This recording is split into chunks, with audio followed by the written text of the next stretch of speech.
E aí, gurizada que acompanha o canal Rancho LW, tudo certo com vocês? Para quem não me conhece, eu me chamo Luiz, sou zootecnista. E no vídeo de hoje nós vamos estar falando sobre qual o tamanho ideal de uma baia para a criação de galinhas, especialmente galinhas ornamentais aí. Esse aqui é o nosso galinheiro novo. Nele nós temos 12 baias de diferentes tamanhos, a maioria no tamanho padrão, mas eu tenho 2 baias menores. E aí eu vou explicar para vocês tudo que vocês precisam saber sobre isso. Qual que é a importância do tamanho, como dimensionar isso e quais as variáveis que afetam para a gente chegar num tamanho ideal. Então não perde mais tempo, continua nesse vídeo aí que eu tenho certeza que vai te ajudar demais. Bora lá!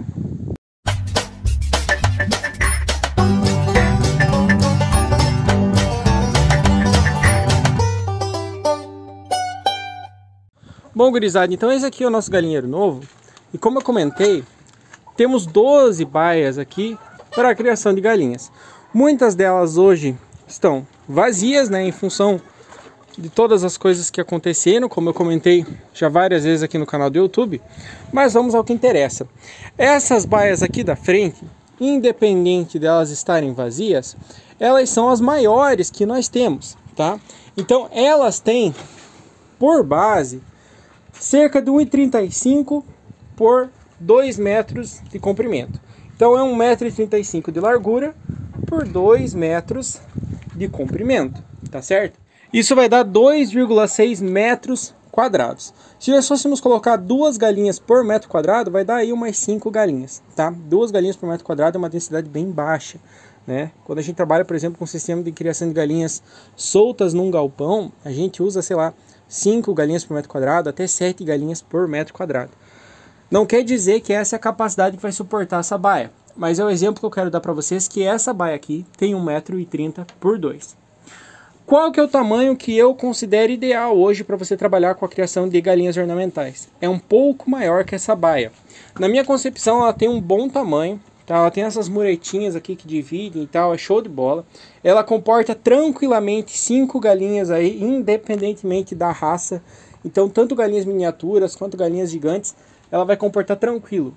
Eu hoje tenho uma concepção de que se você fizer baias de 1,5 m de largura por 2 de comprimento, é o tamanho ideal. Então você vai aumentar 20 centímetros do que é o tamanho dessa baia aqui e ela vai ficar num tamanho muito bom. Eu vou tentar mostrar uma baia ali que ela está aberta em duas para vocês terem uma ideia melhor. Olha só, essa baia aqui ela é um pouquinho mais estreita. Ela deve ter, em vez de 1,30 m, ela deve ter 1,20 m mais ou menos de largura por 2 de comprimento. E olha só, veja o tanto de aves que cabe.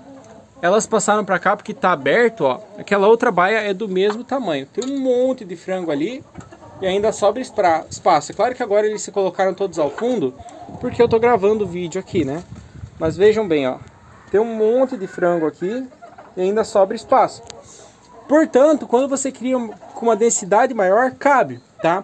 Mas ainda assim eu acho que falta largura. Imagine que você tem o comedouro aqui e é claro que ali o bebedouro ele está, né, ocupando menos espaço, mas se fosse um comedouro tubular, um bebedouro tubular também, você perde largura, tá certo? Então eu acho que se você fizer um pouquinho mais largo, e aí que tá 1,5 m por 2, fica bacana. Em 1,5 m por 2, você vai poder criar na média de 5 a 7 aves por baia. Quanto maior a ave, menos galinhas eu recomendo colocar por baia, em função do estresse e em função do tamanho efetivamente que você vai conseguir ocupar, né, dessa baia. Da mesma forma, se você for criar peru, por exemplo, em baia, você vai colocar menos, vai colocar um trio, né? Entretanto, veja bem o espaço. Lembrando, essa aqui deve ter 1,20 m, 1,25 m por 2. E as lá da frente, 1,30 m por 2, né? Galinhas miniaturas, então vamos pensar aí, Nagasaki, Sebright, etc. Aí você pode colocar mais. Eu já trabalhei numa baia que eu vou mostrar para vocês agora, que são essas baias aqui do final.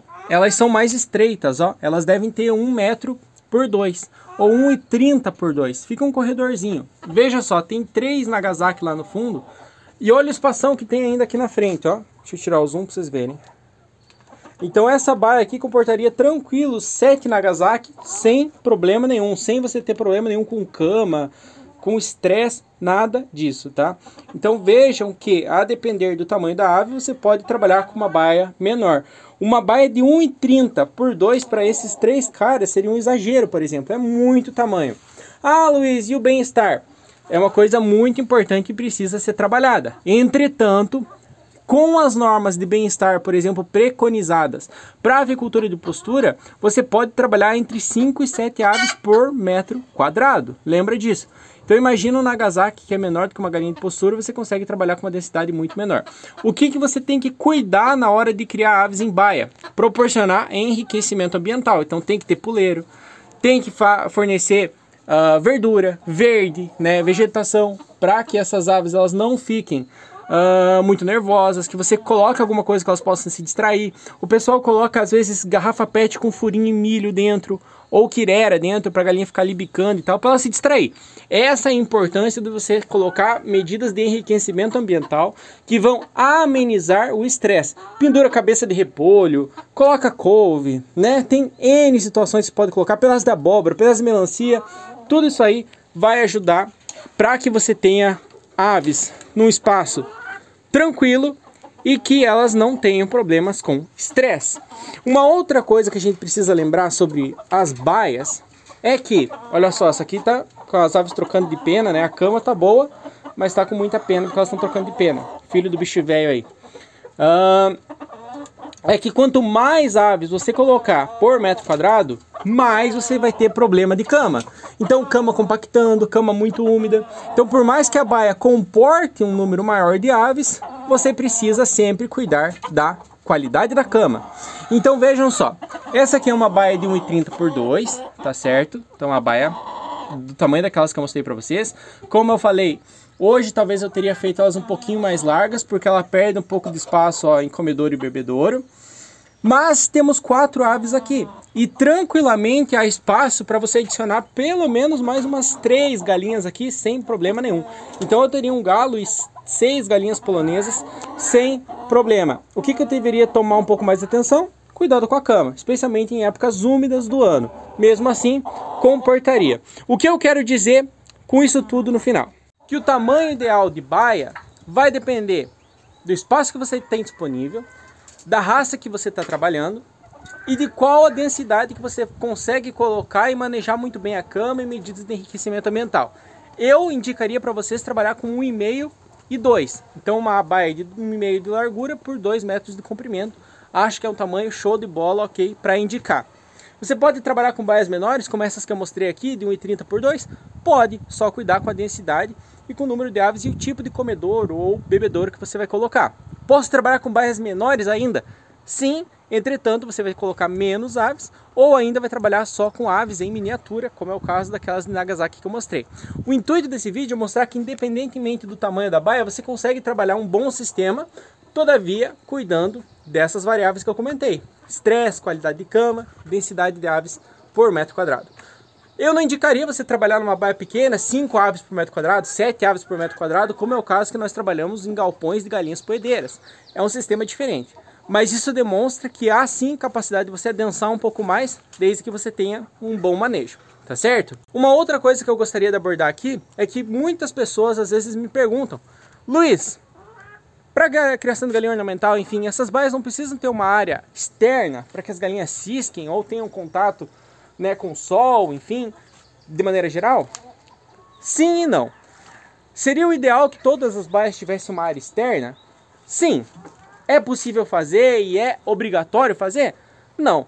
Desde que você trabalhe muito bem a questão de enriquecimento ambiental, esse é o principal, e se vocês quiserem eu posso fazer um vídeo exclusivo sobre enriquecimento ambiental, e também o fato de você trabalhar a posicionamento da sua instalação. É uma instalação que ela não pode tomar sol diretamente sobre as aves, né, durante os períodos mais quentes do dia, mas ela tem que proporcionar a iluminação adequada para que elas não tenham prejuízos reprodutivos por conta da falta de iluminação. Normalmente nós comentamos de fazer as instalações no sentido leste-oeste, porque aí o sol passa na cunheira da instalação e não bate dentro das aves, e mesmo assim propicia uma boa iluminação dentro. Acho que esse é um dos pontos principais. Mas acredito que a gente possa falar sobre isso num vídeo de enriquecimento ambiental. Então, de maneira geral, uma baia precisa ter área externa? O ideal seria que sim. É obrigatório? Não. Desde que você trabalhe muito bem essas variáveis que eu comentei. Se você gostou desse vídeo, deixa um gostei, se inscreve no canal, deixa um comentário com dúvidas, sugestões, perguntas. Coloca para mim aí o modelo que você trabalha, qual o tamanho de baias que você trabalha, se você gosta, se você não gosta. Na minha concepção, a baia tem que ser larga, né? Então, quanto mais larga, melhor. Forte abraço, fiquem todos com Deus. Valeu!